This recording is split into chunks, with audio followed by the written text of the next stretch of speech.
দাজ্জাল কি মানুষ না জিন নাকি? দাজ্জাল কে? এটা ফেরেশতা নাকি জিন না মানুষ? কি এটাও একটা প্রশ্নের বিষয়। কিভাবে দেখুন, আল্লাহর নবী সাল্লাল্লাহু আলাইহি ওয়াসাল্লাম বলছেন নূহ আলাইহিস সালামের সময়ও নূহ আলাইহিস সালাম তার কওমকে দাজ্জাল সম্পর্কে সতর্ক করেছেন। তার মানে পৃথিবীর সূচনা থেকে সে পৃথিবীতে ছিল এবং সে বের হবে শেষ জামানায়, এবং বের হয়ে সে তার অনুসারীদেরকে নিয়ে বিশ্বটাকে শাসন করবে। তার মানে অনেক লম্বা একটা হায়াত সে পেয়েছে। কোন জাতি এত লম্বা হায়াত পায় বলেন তো? কোন জাতি মানব জাতিকে এত লম্বা হায়াত পায়? এ একটা মিস্টেরিয়াস ক্যারেক্টার দাজ্জাল। সে কি? তারপরে দেখুন, নবী সাল্লাল্লাহু আলাইহি ওয়াসাল্লাম একটা হাদিসের মধ্যে বলেছেন যে তাকে ওই তামিম দারির ওই দ্বীপে বন্দী করে রাখা হয়েছে। আপনারা হাদিসটা জানেন? দ্বীপে বন্দী থাকা অবস্থায় তাকে সাহাবীরা দেখেছেন অনেক বিশাল আকৃতিতে, ঠিক আছে? এবং সাহাবীদেরকে সে প্রশ্ন করছিল, তামিম দারিকে প্রশ্ন করছিল যে বাইসানের খেজুর বাগানে খেজুর কি ধরে? বলে হ্যাঁ ধরে। সে বলছে অচিরেই আর ধরবে না। তারপরে বলছে তাবারিয়া হ্রদে কি পানি আছে? সাহাবীরা বলছেন আছে। বলছে অচিরেই পানি থাকবে না। তোমাদের ওই উম্মি নবীর কি খবর? তখন সাহাবীরা বলছেন যে তিনি মক্কা থেকে মদিনায় হিজরত করে এসেছেন, বদরের যুদ্ধ হয়েছে, বালতির মতো তার অবস্থা, একবার এদিকে পাল্লা ভারী হয় একবার এদিকে পাল্লা ভারী হয়। মানে বদরে জিতেছেন, উহুদে বিপর্যস্ত হয়েছেন। তখন এই ব্যক্তি বলছে যে তোমাদের জন্যে উত্তম হবে ওই ব্যক্তির অনুসরণ করা। দাজ্জাল এই কথা বলছে, তোমাদের জন্য উত্তম হবে ওই উম্মি নবীর অনুসরণ করা। তখন সাহাবীরা জিজ্ঞাসা করছেন আপনি কে? তো সে বলছে যে আমি হচ্ছি দাজ্জাল। আমাকে অচিরেই এখান থেকে মুক্ত হওয়ার অনুমতি দেয়া হবে, তখন আমি এই পৃথিবীটাকে শাসন করব। তো এখানে সাহাবীরা দেখে আসছেন, যারা দেখে আসছেন তারা পরে ইসলাম কবুল করেছেন। তখন তারা মুসলিম ছিলেন না, খ্রিস্টান ছিলেন। কথা বুঝতে পারছেন? তাহলে এখানে আমরা তাকে একটা বিশাল দেহি দেখলাম, শিকল দিয়ে বন্দী। আবার নবী সাল্লাল্লাহু আলাইহি ওয়াসাল্লাম একদিন মদিনার মধ্যে উমর রাদিয়াল্লাহু আনহুকে নিয়ে হাঁটছেন, সহিহ মুসলিমে আছে। খবর পাওয়া গেল যে মদিনায় একটা যুবক ছেলে আছে, ইহুদি মায়ের সন্তান একটা যুবক ছেলে, যার চুলগুলা কোকড়ানো, চোখটা একটু ফোলা, যার আলামতগুলো দাজ্জালের সাথে মিলে যাচ্ছে। তখন নবী সাল্লাল্লাহু আলাইহি ওয়াসাল্লাম ওমর ইবনুল খাত্তাবকে নিয়ে ওদের বাসায় গেলেন। দেখলেন খেজুর বাগানে সে বসে আছে। মনোযোগ দিন। এবার নবীজি গিয়ে বললেন যে তুমি কি দেখো? সেই ছেলেটা বলছে আমি আরশ দেখি। আরশ বোঝেন? সিংহাসন। কোথায় তোমার আরশ? সেই ছেলে বলছে পানির উপরে। কোথায়? পানির উপরে। নবীজি বলছেন তুমি তো তাহলে শয়তানকে দেখো। নবীজি বলছেন তুমি কি বিশ্বাস করো যে আমি শেষ নবী?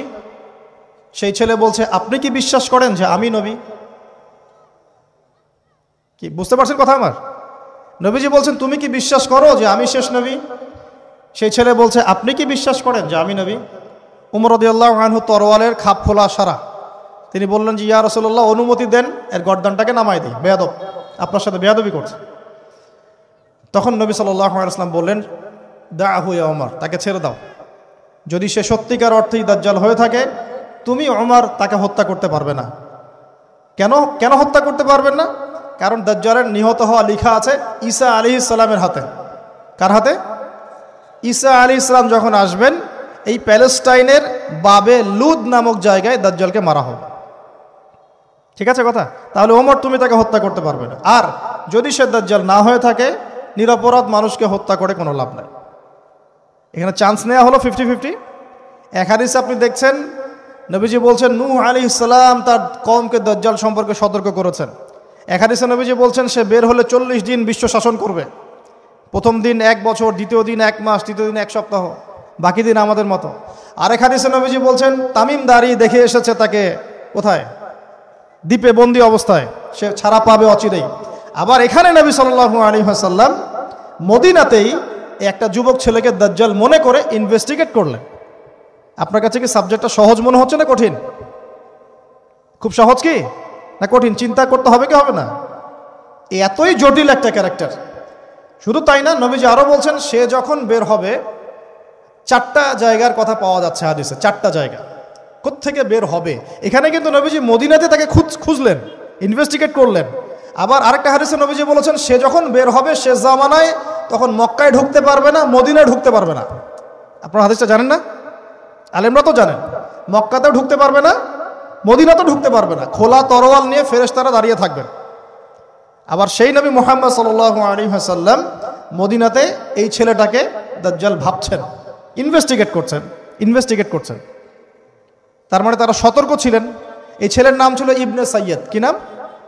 ইবনে সাইয়্যিদ, নাম মনে রাখবেন। এও একটা বিস্ময়কর ক্যারেক্টার।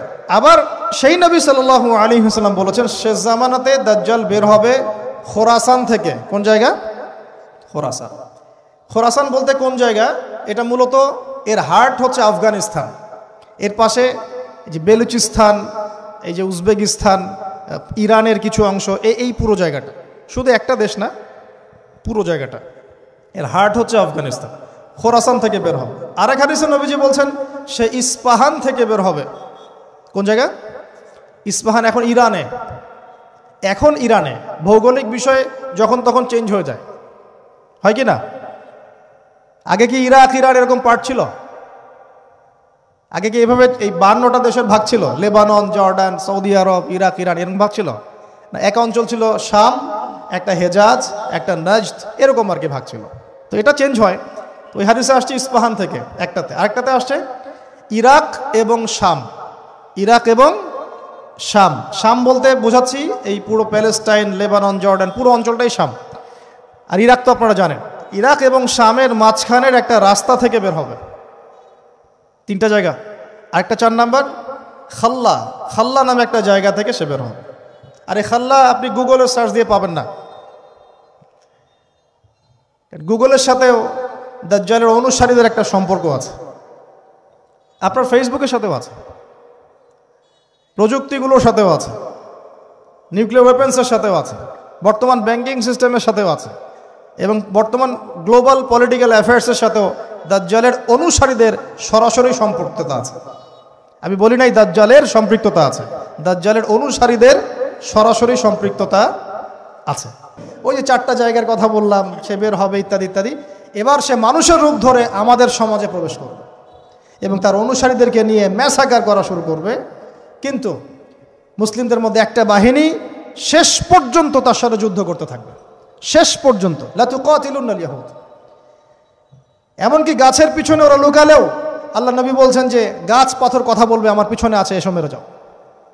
হতে হতে হতে হতে যখন মুসলিমরা একটু কোণঠাসা, আল্লাহ পাক পাঠাবেন আসমান থেকে ওই মাসিহকে, যে মাসিহকে তারা চিনতে পারে নাই। আর ওরা যাকে মাসিহ মনে করছে, তাহলে এই মাসিহটা কে? এ মিথ্যা মাসিহুদ দাজ্জাল। কথা বুঝতে পারছেন? তাহলে সবচেয়ে বড় প্রতারণার শিকার কারা হচ্ছে? এই ইহুদিরাই। এই বিশ্বের সবচেয়ে বড় প্রতারণার শিকার তারাই হচ্ছে। মাসিহুদ দাজ্জাল ওদেরকেই প্রতারণা করছে।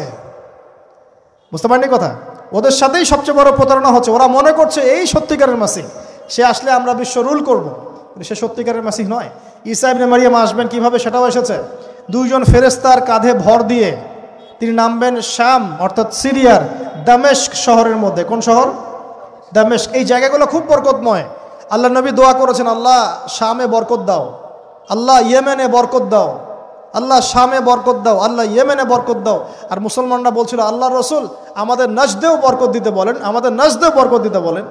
আল্লাহ নবী বলছেন যে নাজদে বরকত না, বরং ওখান থেকে ভূমিকম্প বের হবে, ওখান থেকে শয়তানের শিং বের হবে।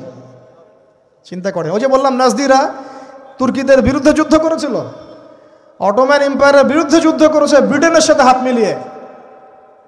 ওরাই এখন সারা বিশ্ব, বাংলাদেশে এদের লেসপেন্সার আছে বহুত, বাংলাদেশে এদের বহুত লেসপেন্সার আছে। তারা বলে ওই যে দেখবেন যে যখনই আমরা এগুলো নিয়ে আপনাদেরকে সচেতন করতে চাই, বলে এরা তো খারাজি হয়ে গেছে, উগ্র হয়ে গেছে, এই হয়ে গেছে, সেই হয়ে গেছে। এভাবে করে গভর্নমেন্ট প্রশাসন সবার কাছে আমাদেরকে বিতর্কিত করার চেষ্টা করে। অথচ আমরা কি কারো শত্রু? আমরা কি এই আলোচনাগুলো করে ওয়ার্ল্ডের প্রেক্ষাপট বদলাতে পারবো?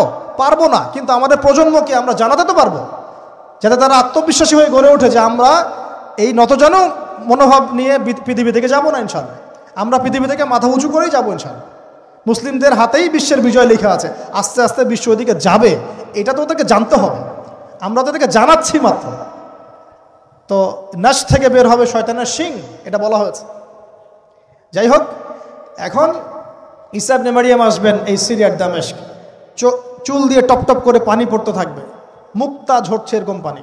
তার নিঃশ্বাস যতদূর পর্যন্ত যাবে ততদূর পর্যন্ত কাফেররা মরতে থাকবে। সুবহানাল্লাহ। এমনকি তিনি খুঁজতে খুঁজতে দাজ্জাল পর্যন্ত আসবেন। দেখবেন যে মুসলিমদেরকে অবরুদ্ধ করে রাখা হয়েছে, বলবেন দরজা খুলে দাও, নামাজের ওয়াক্ত হবে, আজান দেওয়া হবে, ফজরের ওয়াক্ত। ভাই, আমরা যদি ফজর মিস করি আমরা আসলে ওই বাহিনীতে যোগ দিতে পারবো না, বেঁচে থাকলেও জানি না আমরা অত বছর থাকবো কিনা পৃথিবীতে, আল্লাহই ভালো জানেন, এটা আমরা জানি না। কিন্তু এই বিজয় সুবহে সাদিকের সময় লেখা আছে। আজান হয়ে যাবে, ইমামুল মাহদি তাকে বলবেন ইমামতি করুন আপনি। ঈসা ইবনে মারইয়াম বলবেন না, এই উম্মতের জন্য ইমামতির অধিকার দেয়া হয়েছে। বলেন সুবহানাল্লাহ। তিনি ইমামতি করবেন না, বরং মুক্তাদি হবেন। দরজা খুলে দাও, নামাজ শেষে দরজা খুলে দেওয়া হবে। দাজ্জালকে খুঁজতে খুঁজতে খুঁজতে এই প্যালেস্টাইন, এই জেরুজালেমের বাবে লুদ নামক জায়গায় তিনি পৌঁছাবেন। সেখানে দেখবেন মাসিহুদ দাজ্জাল আছে। দাজ্জাল তাকে দেখার সাথে সাথেই লবণের মতো গলতে শুরু করবেন। সেখানে তিনি তাকে হত্যা করবেন। একজন একজন করে এই সন্ত্রাসী যারা এখন এই নিরীহ মানুষদেরকে হত্যা করছে, এদেরকে হত্যা করা হবে একজন একজন করে, একজনকে ছাড়া হবে না। আমি জন্য বলছি, মন থেকে বলছি, এই যে এক একটা আমাদের বাচ্চা, আমার এক একটা বাচ্চার রক্তের প্রতিশোধ নেওয়া হবে ইনশাআল্লাহ। আমাদের এক একটা বোনের ইজ্জতের প্রতিশোধ নেওয়া হবে ইনশাআল্লাহ। এক একজন ভাইকে যে বুলেট ছোড়া হয়েছে এর প্রতিশোধ নেওয়া হবেই হবে ইনশাআল্লাহ। কে নিবেন? ওই যে বললাম, আপনি পারছেন না, আপনি হয়তো বলছেন, দোয়া করছেন, এতটুকু পর্যন্তই। ইনশাআল্লাহু তাআলা আল মাহদি আর ঈসা ইবনে মারইয়াম সেটা করে দেখাবেন ইনশাআল্লাহ। তারপরে সেখান থেকে তিনি ইসলামী খেলাফা রিস্টোর করবেন। 40 বছর তিনি পুরো বিশ্বকে শাসন করবেন। কত বছর? তখন অবস্থা এত সুখ সমৃদ্ধির হবে, একটা ডালিমের খোসার নিচে একটা পরিবার আশ্রয় নিতে পারবে। একটা ডালিম দেখেছেন কতটুকু? এটা বড় হবে, বড়, এর নিচে আপনি ঢুকতে পারবেন, এত বড় ফল হবে, উর্বর হবে মাটি, সবুজ শ্যামল, বৃষ্টিপাত বেশি হবে, এগুলো হতে থাকবে। এর মাঝখানে আবার ইয়াজুজ মাজুজ বের হবে। ইয়াজুজ মাজুজ বের হওয়ার পরে পৃথিবী ম্যাসাকার করবে। তারা এমনভাবে পৃথিবীতে ম্যাসাকার করবে যে ঈসা আলাইহিস সালাম এবং তার অনুসারীরা তুর পাহাড়ে গিয়ে লুকাবেন, আত্মগোপন করবেন, এবং তাবারিয়া হ্রদের পানি তারা খেয়ে ফেলবে। পরের দল এসে বলবে কোনো এক সময় মনে হয় এখানে পানি ছিল, মানে পানি সব খেয়ে সাবার করে ফেলবে। আর বুঝতে পারছেন?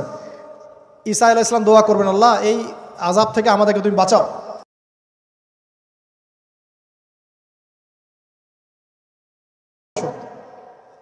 এরপর 40 বছর এভাবে চলে যাবে, ঈসা আলাইহিস সালাম ইন্তেকাল হবে।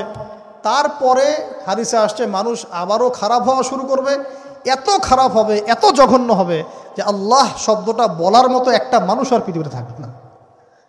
একটা মিষ্টি মৃদু একটা বাতাস আসবে, এই বাতাস মুমিনদের বগলের নিচ দিয়ে প্রবাহিত হবে, এবং যার অন্তরে এক সরিষা দানা পরিমাণ ঈমান আছে ওই বাতাসে তার জান কবজ হয়ে যাবে। বাকি থাকবে সব এই যে গরু, ছাগল, হাঁস মুরগির মতো মানুষ, গবাদি পশু। আল্লাহ বলার মতো মানুষ নাই, রাস্তা মোড়ে মোড়ে জেনা করবে। এটা আরো অনেক পরের কথা, অনেক পরের কথা। আমরা ওই যুগ দেখতেও চাই না, বাঁচতেও চাই না ওই যুগে, তাই না ভাই? আল্লাহ পাক বলছেন এরপরে, আল্লাহ রাসূল সাল্লাল্লাহু আলাইহি ওয়াসাল্লাম বলছেন এরপরে একদিন সকালে হঠাৎ করে দেখবে কেনা বেচা করতে করতে, কথা বলতে বলতে, পানি পান করতে করতে, খাবার খেতে খেতে এই যে পশ্চিম দিক থেকে সূর্য উঠে গেছে। তার মানে কি? ওই দিন কিয়ামত হয়ে যাবে, এবং এটা এত ফাস্ট হবে, এত দ্রুত হবে। আল্লাহর রাসূল সাল্লাল্লাহু আলাইহি ওয়াসাল্লাম বলেছেন যে কেউ বাসায় ফিরে যাবে, আহাল পরিবারের সাথে একটা দেখা করবে, এই সুযোগ পাবে না। একদম ইনস্ট্যান্ট ডেট ছাড়। একটা বজ্রনীনাদ, প্রচণ্ড মানে শব্দ, এটাতে বিকট একটা শব্দে পুরো মহাবিশ্ব তোলপাড় সৃষ্টি হয়ে যাবে, একদম শেষ। এই হলো সিঙ্গার প্রথম ফুক, শেষ, সব ডেট। এই যে আমাদের এত বাহাদুরি, এত কিছু সব শেষ। মানে পৃথিবী আস্তে আস্তে ওর শেষের দিকে যাচ্ছে। এগুলো ভাই বিশ্বাস করেন, পৃথিবীর সমস্ত সংগঠন, জালেম, কাফের, ফাসেক, মুশরিক, মুনাফিক যা আছে পৃথিবীতে একত্রিত হয়েও এই সত্যটাকে কেউ টলাতে পারবে না। আমরা সারা মুসলমানরা মিলেও যদি এই সত্যটাকে টলাতে চাই, পারবো না। মানে আস্তে আস্তে আলটিমেট গোল এটাই পৃথিবীর। এরপরে কিয়ামত, তারপরে তো আপনারা জানেন কি হচ্ছে, ফামান ইয়ামাল মিসকালা যাররাতিন খায়রান ইয়ারাহ এক চুল পরিমাণ যদি ভালো কাজ কেউ করে থাকে তাকে সেটা দেখানো হবে। ওয়া ইয়ামাল মিসকালা যাররাতিন শাররান ইয়ারা, এক চুল পরিমাণ খারাপ কাজ আমরা কেউ করে থাকলে দেখানো হবে। তবে যারা লা ইলাহা ইল্লাল্লাহ এই তাওহীদের উপর থাকবে, যত বড় গুনাহ করুক না কেন আল্লাহ মাফ করে দিবেন ইনশাআল্লাহ, ইনশাআল্লাহ। কারণ আমাদের জন্য নবী সাল্লাল্লাহু আলাইহি ওয়াসাল্লাম সুপারিশ করবেন। তাই বলে কি আমরা গুনাহ করতে থাকবো এখন? এটা নবী সাল্লাল্লাহু আলাইহি ওয়াসাল্লামের শান, তার মর্যাদা। আল্লাহ রাসূল সাল্লাল্লাহু আলাইহি ওয়াসাল্লাম এই কথা বলে গিয়েছেন যে কবিরা গুনাহগার মুসলমানদের জন্য আমি সুপারিশ করব। তাওহীদের উপর যারা থাকবে ইনশাআল্লাহ জান্নাত, শিরকে থাকলে, কুফরিতে থাকলে জাহান্নাম ছাড়া কোনো গতি নাই। এই হলো পৃথিবীর শেষ। আমরা তো জান্নাতে যেতে চাই কি চাই না ভাই? তাহলে এখন আমরা জানি যে এই অবস্থা কেন হচ্ছে, কেন জেরুজালেম নিয়ে এত কিছু হচ্ছে, কেন ওখানে ওরা এত অত্যাচার করতেছে। ওরা কি চায়? ওরা চায় এই জায়গা শুধু না, পুরা হোলি ল্যান্ডটা দখল করতে চায়। তারা দাজ্জালের জন্য মঞ্চ প্রস্তুত করতে চায়, সোজা কথা। তারা মুসলিমদেরকে সেখান থেকে বের করে দিয়ে ওই জায়গাটা একটা দাজ্জালীয় স্টেট কায়েম করতে চায়। সেখান থেকেই মাসিহুদ দাজ্জাল বিশ্বকে নেতৃত্ব দিবে, এমনটা আসতেছে ভবিষ্যতে। তবে সেই নেতৃত্ব, সেই রাজত্ব, সেই ক্ষমতা চিরস্থায়ী হবে না। মুসলিমরা আবার জেগে উঠবে ইনশাআল্লাহ। ওই জায়গায় ঈসা আলাইহিস সালাম যতক্ষণ খিলাফা কায়েম করছেন না, কিয়ামত হবে না ইনশাআল্লাহ।